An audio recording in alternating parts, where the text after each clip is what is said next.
আসসালামু আলাইকুম, স্বাগত জানাচ্ছি আইকিউ বক্সে নতুন আরেকটি ভিডিওতে। যে দুটি কাজ করলে ফেসবুক অ্যাকাউন্টটি সারা জীবনের জন্য আপনার হয়ে যাবে, অর্থাৎ ফেসবুক অ্যাকাউন্ট কখনো হ্যাকিং হবে না এবং ফেসবুক অ্যাকাউন্ট কখনো ডিসেবল হবে না। প্রথমে জেনে নেই হ্যাকিং বা হ্যাকাররা কিভাবে আপনার ফেসবুক অ্যাকাউন্টটি হ্যাক করে। সাধারণত থার্ড পার্টি অ্যাপসের মাধ্যমে বিশেষ করে অ্যাকাউন্ট হ্যাকের পসিবিলিটি বেশি থাকে।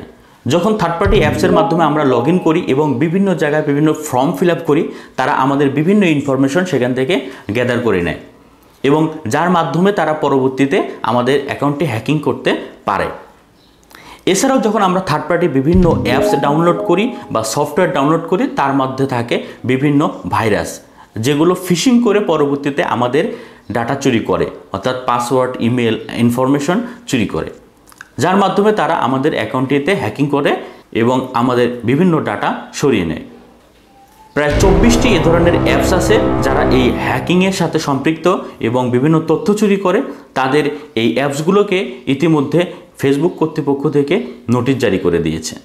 হ্যাকিং করলে সবথেকে বেশি ক্ষতিগ্রস্ত হয় ওই ব্যক্তি, কারণ তিনি সকল ইনফরমেশন জেনে যায় এবং সেই অ্যাকাউন্টের মাধ্যমে বিভিন্নভাবে তারা মানসম্মানের হানি করতে পারে। তো সেক্ষেত্রে হ্যাকার থেকে রক্ষা করার জন্য অবশ্যই আমাদের যে কাজটি করতে হবে সেটি হলো টু ফ্যাক্টর অথেন্টিকেশন চালু করতে হবে। তো আমরা দেখব পরবর্তীতে কিভাবে টু ফ্যাক্টর অথেন্টিকেশন চালু করে। এরপরে আসুন আমরা জেনে নেই ফেসবুক অ্যাকাউন্ট ডিসেবল হয় কিভাবে। ফেসবুক অ্যাকাউন্ট ডিসেবল করে দেয় সাধারণত ফেসবুক নিজে, অর্থাৎ ফেসবুকে যদি কোনো রুলস ভায়োলেশন আপনি করে থাকেন তখন তার অ্যাকাউন্টটিকে ডিসেবল করে থাকে। বিশেষ করে যদি কেউ স্প্যামিং করে, তারপরে ইলিগ্যাল কোনো কাজ করে, একাধিক গ্রুপে একসাথে ভিডিও শেয়ার করে, এবং যদি ফেসবুকে কেউ বিজনেস অ্যাকাউন্ট মেনটেন করে, বিশেষ করে অ্যাড চালায়, সেক্ষেত্রে যদি তারা অ্যাডসে ভায়োলেশন করে তখন তাদের ফেসবুক অ্যাকাউন্টটি ডিসেবল করে দেয়। এক্ষেত্রে আমরা যদি আগে থেকে আমাদের অ্যাকাউন্টটিতে আইডি দিয়ে ভেরিফিকেশন করি, অর্থাৎ ন্যাশনাল আইডি কিংবা পাসপোর্টের মাধ্যমে, তাহলে পরবর্তীতে আমরা ফেসবুকের কাছে আপিল করে খুব সহজেই অ্যাকাউন্টটিকে পুনরুদ্ধার করতে পারি।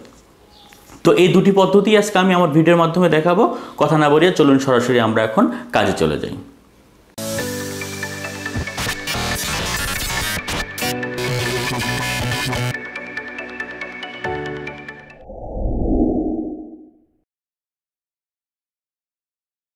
সো বন্ধুরা, আমরা যদি টু ফ্যাক্টর অথেন্টিকেশন চালু করতে চাই তাহলে প্রথমে আমাদেরকে যেটা করতে হবে, আমাদের মোবাইল থেকে, স্মার্টফোনের মোবাইল থেকে আমাদের যেতে হবে ফেসবুক অ্যাপসে।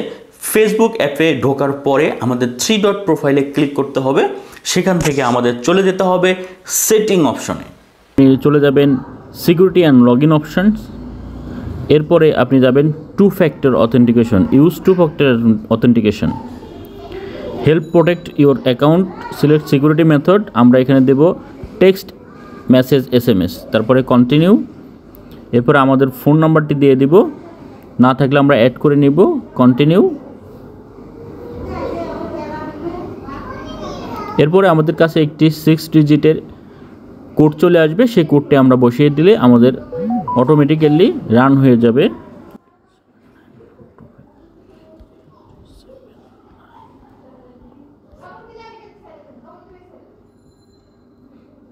টু ফ্যাক্টর অথেন্টিকেশন কোডটি দিয়ে দিলাম।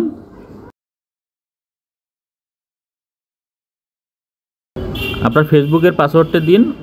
এরপরে two factor authentication is done. এখন আপনার ফেসবুকটি সম্পূর্ণভাবে সিকিউর। যদি কেউ লগ ইন করতে চায় তাহলে অবশ্যই আপনার কাছে একটি OTP আসবে। সো বন্ধুরা, দেখে নিলেন খুব সহজেই আমরা টু ফ্যাক্টর অথেন্টিকেশন চালু করলাম। টু ফ্যাক্টর অথেন্টিকেশন চালু করার কারণে প্রত্যেকবার যখন আপনার ফেসবুক অ্যাকাউন্টে কেউ লগ ইন করতে চাবে অন্য নতুন ডিভাইস থেকে, তখন তার কাছ থেকে একটি SMS এর মাধ্যমে একটি কোড আপনার মোবাইলে চলে আসবে, যেই কোডটি ছাড়া ফেসবুকে সে লগ ইন করতে পারবে না। সুতরাং কোনো হ্যাকার যদি আপনার পাসওয়ার্ড জেনেও যায়, সে যদি লগ ইন করার চেষ্টা করে, তাহলে আপনি বারবারই একটি করে কোড পাবেন এবং বুঝতে পারবেন যে আপনার অ্যাকাউন্টে অন্য কেউ লগ ইন করতেছে। তখন আপনি খুব সহজেই পাসওয়ার্ডটি চেঞ্জ করতে পারেন এবং আপনার অ্যাকাউন্টটি আপনার হাতেই থেকে যাবে। হ্যাকাররা চাইলেও হ্যাকিং করতে পারবে না। এভাবে আপনার অ্যাকাউন্টটিকে আপনি আজীবনের জন্য হ্যাকার থেকে রক্ষা করতে পারেন।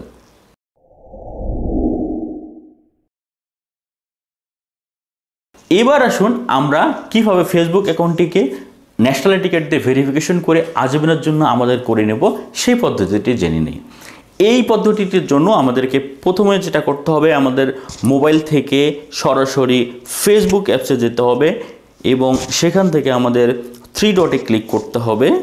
অপশনে ক্লিক করব, সেখান থেকে পার্সোনাল ইনফরমেশনে ক্লিক করব, এরপর আইডেন্টি কনফার্মেশনে ক্লিক করব। কনফার্ম আইডেন্টিতে ক্লিক করে দুটি অপশন পাবো, প্রোটেক্ট ইউর অ্যাকাউন্ট আর হলো রান অ্যাডস।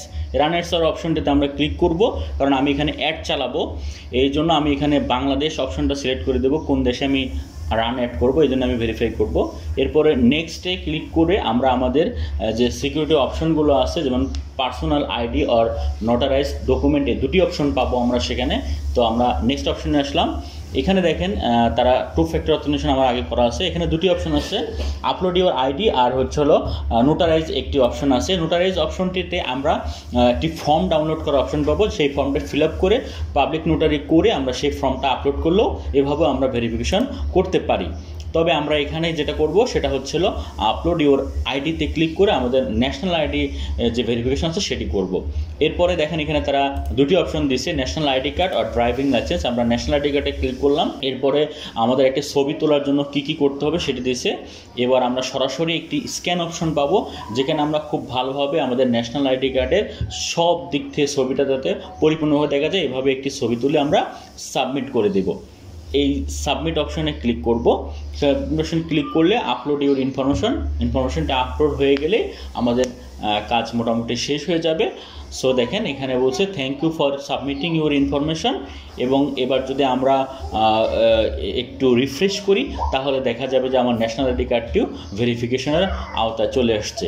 দেখেন আমি আরেকবার একটু এটা রিফ্রেশ করলাম। সো বন্ধুরা, দেখলেন কিভাবে আমরা ন্যাশনাল আইডি কার্ড দিয়ে আমাদের অ্যাকাউন্টটি ভেরিফিকেশন করে নিলাম। আশা করি আপনাদের বুঝতে কোনো অসুবিধা হয়নি। যদি বুঝতে অসুবিধা হয় বা কোনো কিছু জানার থাকে তাহলে অবশ্যই কমেন্ট বক্সে কমেন্ট করবেন। আর এই ভিডিওটি যদি আপনার বন্ধুবান্ধব বা কারো উপকারে এসে থাকে বা লাগে তাহলে অবশ্যই এই ভিডিওটি শেয়ার করে তাদের সুযোগ করে দিবেন। আর এ ধরনের ভিডিও পেতে আমার সাথে থাকুন, চ্যানেলটিকে সাবস্ক্রাইব করুন এবং আমাকে সহযোগিতা করুন। দেখা হবে অন্য আরেকটি ভিডিওতে। সে পর্যন্ত সবাই সুস্থ থাকুন, ভালো থাকুন। আসসালামু আলাইকুম আ রহমতুল্লাহি ওয়া বারাকাতুহু।